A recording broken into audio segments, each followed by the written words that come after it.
Doutora Maria Barroso, muito obrigado pela sua disponibilidade e pela cortesia que faz ao Eras Digital. É um grande prazer poder entrevistá-la. Muito obrigada. Primeiro porque é uma senhora e uma mulher que os portugueses têm muita consideração. Eu penso que no seu caso se aplica aquela velha máxima de por trás de um grande homem está uma grande mulher, e já era uma grande mulher antes desse grande homem.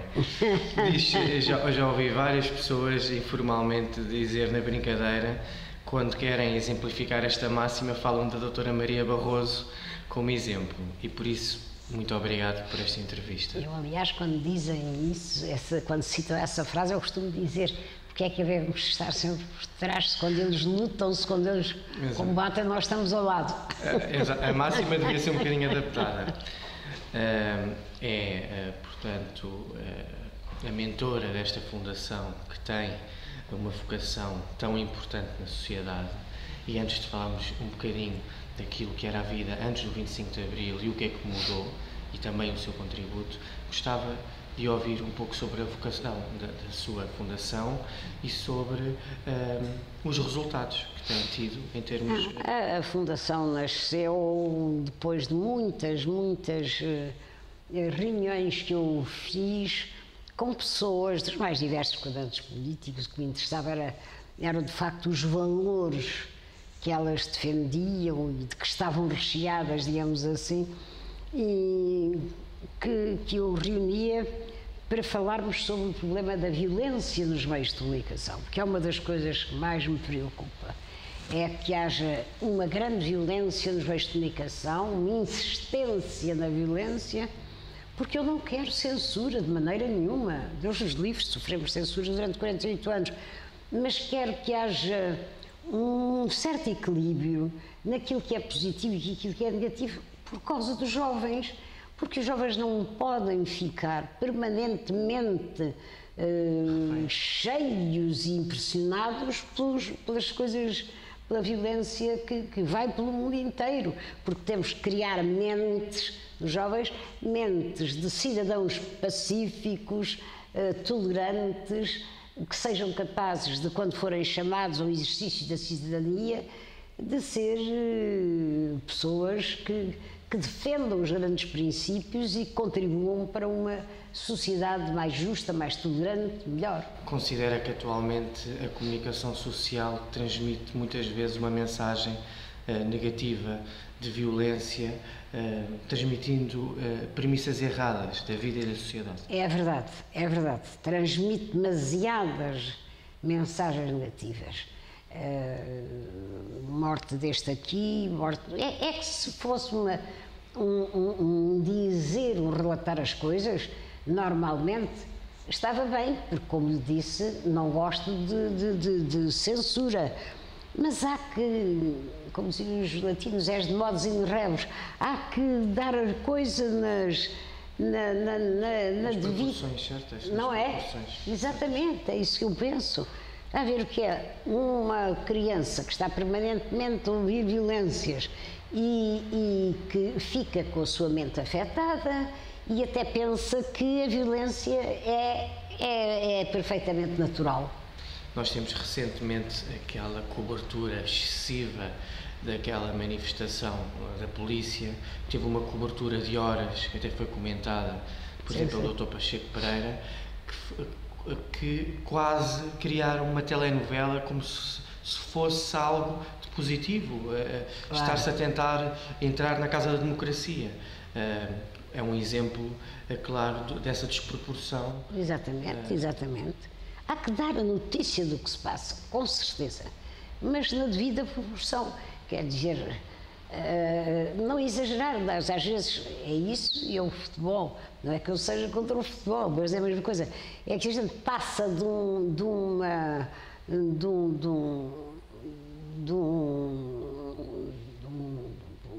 canal para outro e estão a dar a mesma violência, depois para outro repetem.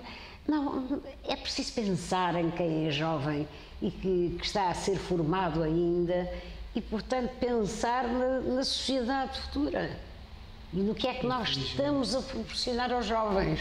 Infelizmente, cada vez mais os meios de comunicação social tem um objetivo economicista e financeiro em termos de audiências, preocupam-se mais com aquilo que vende do que com aquilo que pode criar um bom cidadão e uma boa sociedade. Exatamente, inteiramente de acordo consigo. E é nesse sentido que a sua fundação tenta... Foi que eu comecei a reunir amigos, a pensar várias personalidades,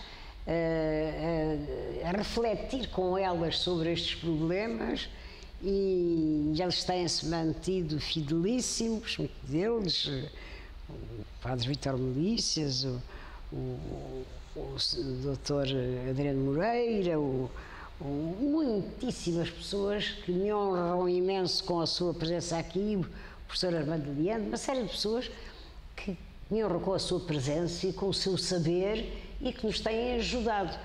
Enfim, além disso, nós fazíamos isso noutros lados, onde era possível, mas a certa altura disseram-nos que tinha vagado esta parte deste convento, e até recebi o recado de um sacerdote que estava aqui e que disse a um outro sacerdote, muito meu amigo, que gostaria que eu fosse vizinha dele, e eu pedi ao ministro da altura, o ministro que já morreu,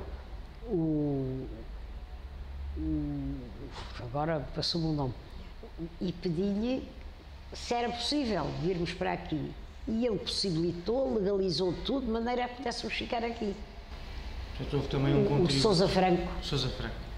Que já morreu. Do Partido Socialista. Mas fez isso. A doutora Maria Barroso, além de toda esta atividade cívica muito ativa, que sempre foi uma imagem de marca sua, foi também uma figura das artes, uma figura da cultura. Para muitos é uma figura política e ligada à cidadania, mas antes desse contributo mais ativo, como também mulher do Presidente da República Mário Soares, do Primeiro-Ministro Mário Soares e da grande figura histórica Mário Soares, era uma grande atriz. O que é que nos pode recordar? Não era uma grande atriz, é que eu tirei o curso conservatório, o curso de arte dramática, embora a minha mãe tivesse uma grande pena e não gostasse, mas o meu pai dizia sempre: eu tenho confiança na nossa filha, portanto, e penso que não são as profissões que fazem as pessoas, mas as pessoas que fazem as profissões, e eu fui tirar o curso. E depois, quando acabei o curso conservatório, estava ainda no antigo 6º ano, tinha acabado o 6º ano e fui fazer o antigo 7º ano, que corresponde agora ao 12º ano do liceu, e a admissão à Faculdade de Letras. E entrei para o Teatro Nacional e para a Faculdade de Letras ao mesmo tempo. E gostei muito de trabalhar no Teatro Nacional, sob a direção de uma grande atriz e de uma senhora de grande cultura, e que foi sempre para mim impecável de simpatia, e que me fez representar muitas peças e, sobretudo, em algumas muito importantes, como foi a Avenida Virgem Mãe de José Régio, como foi a Casa da Bernarda Alba, com uma grande atriz também que eu admirava muito, que se chamava Palmira Bastos, que era uma grande senhora e uma grande atriz, e essa era do Lorca, era uma peça traduzida do espanhol. E portanto, eu gostei muito de lá estar, mas depois o governo não me deixou. Ao longo da sua vida, decidiu optar depois por outro caminho. Sentiu saudades? Ia sentindo saudades? Não, eu gostava muito de representar, e sobretudo naquele teatro que era, de facto, a Amélia Coasse levava ali, fez ali espetáculos extraordinários de grandes autores. E eu senti uma certa saudade, uma certa pena, mas continuei a estudar na faculdade e continuei a minha vida. Foi o que eu disse à Sra. Amélia quando ela me disse: Mariazinha, tenho que lhe dar uma triste notícia, o governo não a deixa contratar mais aqui para o Teatro Nacional. Eu disse: Sra. Amélia, vou representar outros papéis, vou acabar o meu curso, e assim foi. Acabei o meu curso, casei e, portanto, continuei a minha vida, não só interessada pela política, mas também por recitais, fiz muitos recitais. Enquanto atriz já conhecia o Dr. Mário Soares? Quando? Enquanto era ainda não conhecia? Não, conhecia enquanto atriz, porque eu estava na Faculdade de Letras e aquilo fez uma certa sensação, porque houve tinha sido meu professor de literatura no conservatório, que era jornalista também, que era uma personalidade muito interessante. Escreveu um artigo num jornal, não me recordo se foi Diário de Lisboa, em que dizia uma atriz de Teatro Nacional na Faculdade de Letras. E isso fez sensação na faculdade, os meus colegas ficaram todos muito admirados, e foi lá que eu conheci o meu marido. Exatamente. A doutora Maria Barroso tem uma visão muito específica sobre aquilo que foram estes 40 anos de democracia. Como em tudo na vida, houve coisas melhores e coisas piores. Qual é que é a sua visão geral sobre este regime que ainda é jovem? Pois, então, isto é indispensável que nós preservemos a nossa democracia. Indispensável. E que todos contribuamos um pouco, na medida das nossas possibilidades, para que a democracia se mantenha e, portanto, para que nós possamos viver em liberdade e, sobretudo, agora, já sou muito velha, as gerações mais novas, a sua e mais novos ainda, possam gozar dessa liberdade e desse respeito pelos direitos humanos. O balanço geral que faz, portanto, é positivo? Faço, com certeza. Entre uma ditadura e uma democracia não há possibilidade de comparação. E acho, se há erros que se cometem, se há coisas que não estão corretas, se há coisas que nós pacificamente podemos ajudar a emendar para que estejam mais corretas, eu costumo dizer, para que possamos caminhar para aquilo a que o Papa João Paulo II, que vai ser agora feito santificado em Roma, dizia a civilização do amor, baseada exatamente na solidariedade, na igualdade, na paz, na fraternidade. Isso é muito importante, que os nossos filhos, os nossos netos, as futuras gerações vivam numa sociedade perfeitamente pacífica, igualitária, não haja estes desencontros, estas grandes clivagens entre os pobres e os ricos, porque temos que acabar, de facto, com a pobreza. Não é um problema só de Portugal, é um problema da Europa, é um problema do mundo. A doutora Maria Barroso, com o conhecimento que tem desta democracia, se eu lhe pedisse para nomear 3 grandes conquistas sociais desta construção democrática?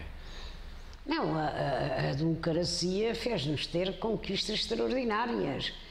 Criar instituições que não existiam, como o Serviço Nacional de Saúde, como muitas coisas, muitas instituições onde se dá apoio aos que são pobres, onde se dá de comer a quem tem fome, etc. Mas tem que ser melhorada a sociedade. Nós temos que continuar a acreditar que é possível melhorar a sociedade e dar o nosso esforço nesse sentido. Isso é fundamental. A doutora Maria Barroso mencionou o exemplo de que é preciso passar uma mensagem positiva para os jovens. Muito sendo importante. Que os jovens são o futuro. Se lhes pudesse deixar uma mensagem, qual é que era a mensagem que gostaria de dar, visto que está a falar para um jornal do Conselho de Oeiras, que tem uma população também muito jovem, teria alguma mensagem? Não, eu o que digo aos jovens, eu gosto muito de contactar com os jovens, já dirigi uma escola de jovens e gosto muito de contactar com os jovens, porque são de facto o futuro da nossa pátria, o futuro da Europa, o futuro do mundo. Eu gostava de lhes deixar uma mensagem que não percam a esperança de que se possa melhorar a sociedade e de que contribuam com a sua atitude, com o seu trabalho, na medida das suas possibilidades, contribuam para a melhoria da sociedade democrática em que nós vivemos. Esse exemplo de coragem e de força que deixa aos jovens é um exemplo que vai na linha daquilo que foi o exemplo da sua vida, porque a doutora Maria Barroso e a sua família sempre lutaram para ficar em Portugal, mesmo nas mais diversas adversidades. Sim, sim. Não deve ter sido nada fácil ter o seu marido preso sem saber o paradeiro. Não deve ter sido... Não, sabia o paradeiro dele, quando era preso. E do Mas meu nunca pai sabia também. como é que seria o resultado. Isso sim. Sempre foram momentos de grande angústia que eu vivi. Primeiro com os meus pais. Com os meus pais tinha 2 anos, salvo erro, a primeira vez que o meu pai foi preso. E foi várias vezes, como lhe disse, não é? E deportado. E depois o meu marido, claro. Embora o meu irmão, que foi professor da Faculdade de Ciências, também fosse muito perseguido, não chegou a estar preso, mas depois de ser demitido da faculdade, ele era um grande matemático, depois de ser demitido da faculdade, viveu numa semi-clandestinidade e foi até em casa dele. Nessas circunstâncias eu conheci algumas personalidades muito interessantes, como foi o caso do Soeiro Pereira Gomes, que vivia na clandestinidade. O grande escritor Soeiro Pereira Gomes. Esse exemplo de determinação e coragem pode ser um importante testemunho para os nossos jovens que às vezes se resignam devido às condições adversas e acabam por sair do país. Acha que vale a pena lutar? Vale a pena. Nós não podemos estar a perder como estamos muitos cérebros, muitos jovens recheados de grandes valores e que estão fazendo grandes progressos, fizeram grandes progressos no seu estudo sobre as ciências, sobre as artes, sobre aquilo, e que vão enriquecer outros países em vez de enriquecerem o nosso próprio país, que é muito importante.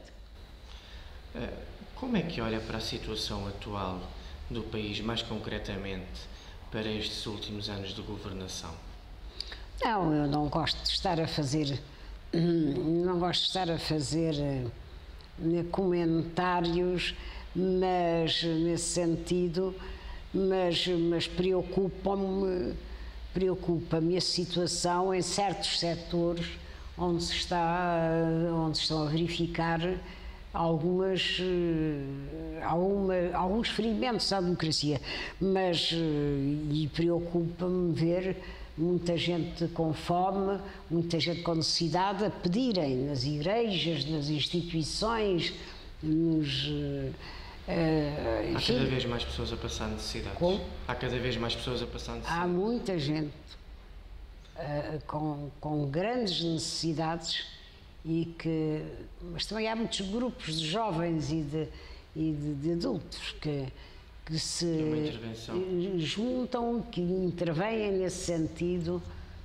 Temos aquela senhora Isabel Journet que dá no Banco Alimentar, temos ali em várias igrejas os sacerdotes, no caso a igreja de Campo Grande, ao pé da minha casa, em que há grupos de jovens que vão, muitas vezes que sacrificam as suas férias para ir a outros lados trabalhar, ajudando os mais pobres. Isso é muito importante. Nós temos um país que eu me orgulho muito, um país com uma história já muito antiga, mas uma história de que nos orgulhamos, com figuras extraordinárias que a povoaram, com de facto ciclos extraordinários que se viveram aqui neste país e que, começou pelos descobrimentos também, foi até no que eu me formei, foi em História e Filosofia, e a minha tese de licenciatura foi exatamente sobre História. Mas temos um país de que nos devemos orgulhar e, portanto, temos todos que criticar o que está mal, com certeza, mas ao mesmo tempo ajudar a melhorar as coisas, não é? Exato. Para concluir, sendo que o Oeiras Digital é um jornal do Concelho de Oeiras, saber um pouco, sendo uma figura que acompanhou o desenvolvimento social, cultural e económico do país, como é que olha para o Concelho de Oeiras, para o desenvolvimento social do Concelho de Oeiras e certamente também conhece algum desenvolvimento cultural? Eu não tenho ido lá ultimamente, mas tenho muito gosto. Não sei se fui há pouco tempo a qualquer instituição. Temos vários teatros que homenageiam figuras como a Eunice Minhoz, como Rui de Carvalho. Não, isso é muito interessante, e significa, e portanto... Mais recentemente o famoso Parque dos Poetas, que homenageia tantos poetas e tantas figuras que ainda não tinham nenhuma homenagem digna àquilo que foi o seu contributo histórico. Fica feliz com esta obra cultural? Com certeza, muito feliz e felicito-os.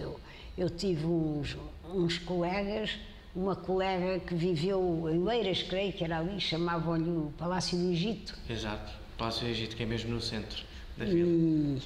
E era uma colega alemã que tinha fugido com o pai e uma irmã, a mãe e uma avó do regime nazi, porque eram de origem judaica, e que vieram para Portugal e que se instalaram ali. O pai era um grande advogado, e depois ela até e o marido, que foi um grande historiador, foram meus padrinhos de casamento. E eu gostava muito de ir a Oeiras, que era muito bonito, e eu gosto, ainda hoje, gosto imenso de ir lá, e gosto muito, fico muito satisfeita e até orgulhosa de saber os progressos que tenho estado ali a fazer em vários setores.